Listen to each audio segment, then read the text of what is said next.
ချင်းနေတာဒီဥစ္စာရွေးကောက်ပွဲကမဟုတ်တာရွေးကောက်ပွဲကမဟုတ်တာရွေးကောက်ပွဲဆိုတာကအကုန်လုံးသိတယ်နော်သူတို့ဆိုတာ NLD ရှိမယ်တခြားနိုင်ငံရေးပါတီတွေရှိမယ်သူတို့ဝင်ပြသူတို့ကိစ္စနဲ့သူဝင်ပြရင်ပြန်မပြရင်မပြန်ဘူးဒါသူတို့ကိစ္စပဲသို့တော်လည်းပဲအခုလောက်တာကရွေးကောက်ပွဲဆိုတာကိုသူတို့ကိုယ်တိုင်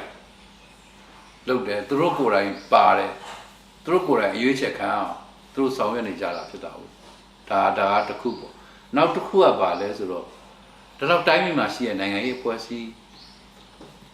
တိုင်းပြည်ကအဓိကအားထားတဲ့နိုင်ငံရေးအဖွဲ့အစည်းတွေကိုမောင်းထုတ်တယ်နော် NLD လို့သူမောင်းထုတ်တာပဲမောင်းထုတ်ပြီးတဲ့အခါမှာရေကောက်ပွဲလုပ်တယ် NLD နဲ့ပတ်သက်ဖို့ရင်တော့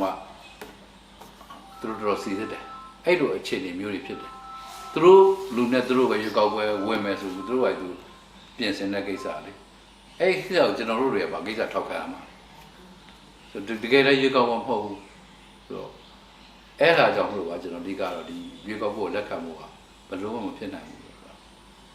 ဒါလိမ်လည်မှုပေါ့လိန်တာတော့လိန်တာလူတို့ဟိုဘယ်လိုကောမလိန်ပြီးတော့အမျက်ထုတ်ဖို့ကြိုးစားတာ